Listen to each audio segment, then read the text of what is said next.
تکرر ادرار یکی از مشکلاتی هستش که توی این ویدیو میخوام در موردش باهاتون صحبت بکنم. 6 کار میخوام بهتون بگم که اگر انجام بدین میتونین تکرر ادرارتون رو برطرف بکنین.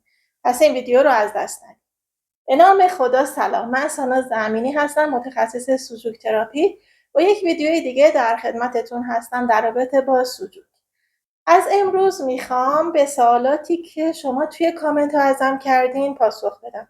دونه دونه شروع میکنم در رابطه با بیماریایی که توی کامنت ها از من پرسیدین باهاتون صحبت میکنم. پس بنابراین اگر بیماری خاصی مد نظرتون هست و دلتون میخواد که من در رابطه باهاش ویدیو درست بکنم، حتما توی کامنت ها با من به اشتراک بگذارین تا اینکه من در رابطه با اون ویدیو براتون درست بکنم. فقط چون درخواست ها خیلی زیاده یه مقداری باید صبور باشین. من در هفته چون 2 تا ویدیو بیشتر درست نمی‌کنم. بنابراین پرتکرارترین کامنت ها در رابطه با یک موضوع رو اولویت بندی میکنم و به تدریج به همه سوالات شما پاسخ خواهم داد. امروز در رابطه با تکرر ادرار میخوام باهاتون صحبت بکنم. 6 تا کار میخوام بهتون بگم که برای برطرف کردن این مشکل این کارها رو انجام بدین. خیلی این کارها ساده است و خیلی راحت میتونین توی خونه انجام بدین. آخریش از همه مهمتره. پس این ویدیو رو حتما تا آخر ببینید. ببینین تکرر ادرار مربوط به 2 تا از ارگان‌های اصلی توی سوژوک میشه. یکی در رابطه با مثانه، یکی در رابطه با کلیه. کلا تکرر ادرار گاهی اوقات هم بی اختیاری در ادرار میتونه دلایل مختلفی داشته باشه. پس توی مرحله اول شما باید دلیل این ماجرا رو شناسایی بکنین و سعی کنین که اون دلیل رو برطرف بکنین که ببینین اشکال از کجاست.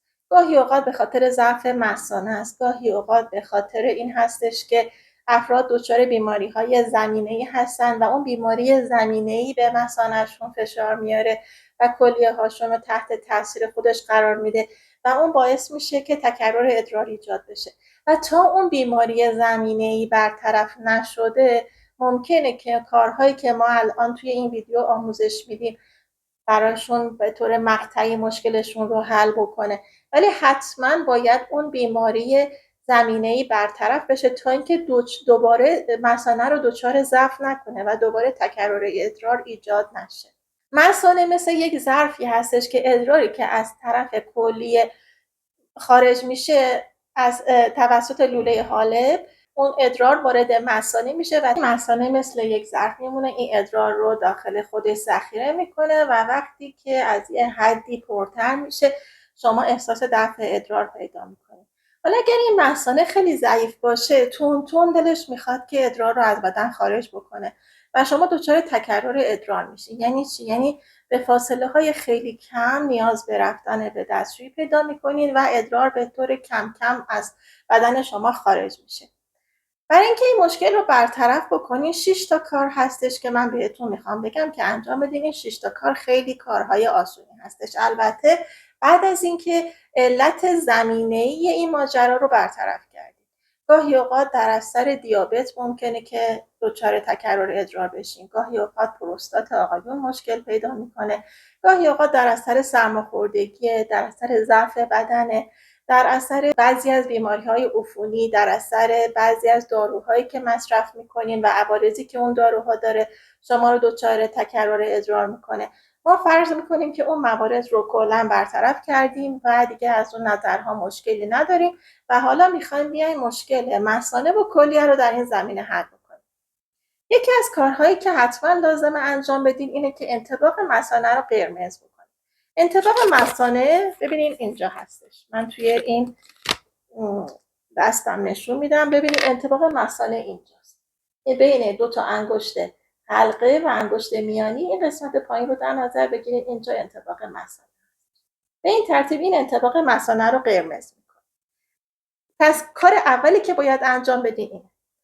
حالا اگر که تکرر ادرار شما در اثر زیادی باد باشه، این هم بستگی به این داره که شما علائم دیگه زیادی باد رو توی بدنتون داشته باشین.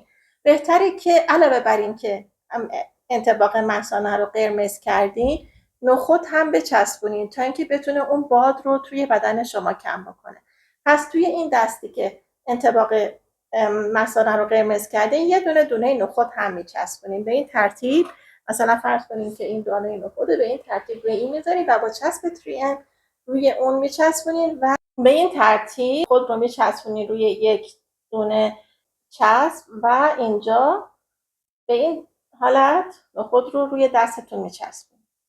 این کار باعث میشه که انرژی باد در بدنتون کمتر بشه و اگر انرژی باد باعث شده که ادرار شما سریعتر از بدنتون داره خارج میشه، این مسئله رو برطرف میکنه. پس این 2 تا کار شد که بهتون گفتم. کار سومی که باید حتما انجام بدین اینه که با یه چیزی مثل پروب یا اگر در دسترس نداشتین با ته خودکار انطباق مثانه رو ماساژ بدین. یعنی این علامت این نخود رو معمولا روی دست که زدین میتونین شب تا صبح این کار رو انجام بدین که روی دستتون باشه که اگر خیس شد مشکلی پیش نیاد. روی انطباق مثانه به این ترتیب شما این رو توسط یک پروب یا اینکه یه چیزی که تهش مثلا ته خودکار باشه، گرد باشه، دردآور نباشه خیلی برای دستتون، به این ترتیب این رو ماساژ بدین. از این هم شد سومین کاری که در رابطه با تکرر ادرار باید انجام بشه. کار دیگه این هم که میتونه خیلی به شما کمک بکنه اینه که یک کش مورب رو به این ترتیب بندازین. اگر رنگ سبز باشه خیلی بهتره. کش رو به این ترتیب به دستتون بندازین. این کار باعث میشه که انطباق مثانه شما تحت تاثیر این کش قرار بگیره. اگر که دچار افتادگی مثانه هستین اون رو برطرف بکنه و مثانه شما رو توی جای درستش قرار بده. کار پنجمی که میخوام بهتون بگم این هستش که به دلیل اینکه خیلی از افتادگی‌ها به خاطر ضعف طحال هستش، شما اگر که طحالتون رو تقویت بکنین به وسیله تقویت کردن طحال میتونین اون قسمت‌های افتاده رو توی بدن به جای اصلی خودش برگردونین. یعنی اگر که شما تکرر ادرارتون به خاطر افتادگی مثانه باشه، استفاده کردن از کش سبز به این ترتیبی که بهتون گفتم کاری هستش که واجبه حتما انجام بشه و حتما انطباق طحالتون که اینجا میشه. ببینید این قسمت میشه انطباق طحال، این قسمت رو هم ماساژ بدید. به سمت پایین ماساژش باید انجام بشه و به این ترتیب میتونین طحالتون رو تقویت بکنین و باعث بشین که این افتادگی ها توی بدنتون برطرف بشه. اگر طحالتون خوب کار بکنه شما هیچ جور افتادگی توی بدنتون نخواهید داشت که افتادگی مثانه هم یکی از این موارد. یک کار دیگه هم که حتما باید انجام بشه کار 6 ماه هستش و مهمترین کاری هستش که باید حتما انجام بدین بعد از اینکه ویدیوی منو لایک کردین و برام کامنت گذاشتین و اگر هم تا حالا سابسکرایب نکردین سابسکرایب کردین براتون توضیح میدم. پس حتما الان ویدیومو لایک کنین برام کامنت بذارین به خاطر اینکه هم باعث دلگرمی من میشه همین که یوتیوب ویدیو رو به افراد دیگه هم پیشنهاد میده و همچنین کانال رو سابسکرایب بکنین تا اینکه بتونین از بقیه مطالب آموزشی و پزشکی که میخوام در اختیارتون قرار بدم در رابطه با طب سوجود قرار بگیرید. کار بعدی که باید حتما انجام بدین این هستش که ببینید وقتی که تکرر ادرار شما دارین این یکی از دلایل اصلی بستر اصلی ماجرا توی کلیه است. یعنی کلیه های شما ضعیف هستن که شما رو دچار تکرر ادرار میکنن. پس بنابراین یکی از مهمترین کارهایی که در کنار 5 تا کار دیگه‌ای که بهتون گفتم باید حتما انجام بدین اینه که تقویت کلیه ها رو انجام بدین. حالا تقویت کلیه ها به چه ترتیبیه؟ من توی ویدیوهای قبلی هم در این مورد صحبت کردم ولی بعضی از دوستان که هنوز ویدیوهای قبلی منو ندیدن توی کامنت ها حتی از من پرسیدن که این لوبیایی که میگی باید باهاش تقویت کنیم رو باید بخوریم، باید بپزیمش، باید چیکارش بکنیم. من یه بار الان دوباره در رابطه با تقویت کلیه ها براتون توضیح میدم. نگاه کنین مریدین کلیه تنها مریدینی هستش که از کف پا شروع میشه. بنابراین حرارت کف پا خیلی میتونه که به ما بگه که وضعیت کلیه ها در چه حالتی هستش. اگر شما دچار تکرر ادرار هستین مطمئناً کلیه هاتون در ضعف هست. ولی اینکه کلیه شما الان گرمه یا سرده یا اینکه دماش متعادله باید حتما چک بشه. چجوری چک میشه؟ با توجه به دمای کف پای شما. اگر احساس کردین که در اکثر مواقع دمای کف پاتون سرده نشون دهنده اینه که کلیه هاتون علاوه بر ضعف دارای سردی هست. اگر کف پاتون گرم بود یعنی که شما کلیه‌تون هم گرمه هم ضعیفه. اگر دمای پاتون متعادل بود نشون دهنده اینه که از دمای متعادلی کلیه هاتون برخوردار هست. بر اساس اینکه دمای کف پای شما چی هست میاین لوبیا انتخاب میکنید. مثلا اگر که دمای کف پاتون سرد بود از لوبیا قرمز استفاده میکنید. اگر دمای کف پاتون گرم بود از لوبیای سفید و اگر دمای کف پاتون معتدل بود از لوبیای چیتی استفاده میکنید.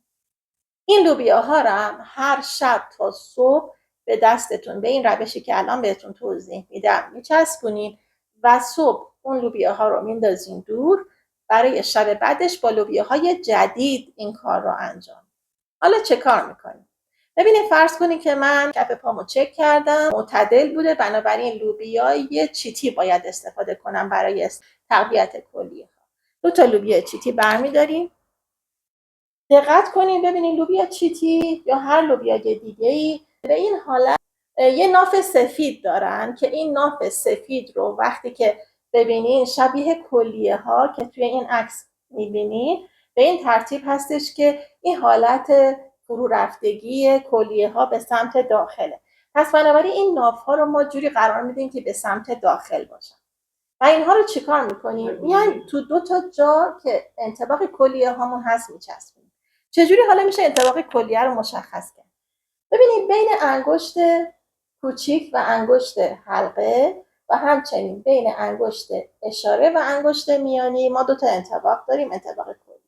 اینها رو شما اینجوری وقتی که بیاین پایین به یه جایی میرسین که یه حالت فرو رفتگی داره. ببینید پس یکی از کلیه های شما اینجا قرار میگیره که یه خود حالت فرو رفتگی هستش و در امتداد بین انگشت کوچیک و انگشت حلقه شما هست.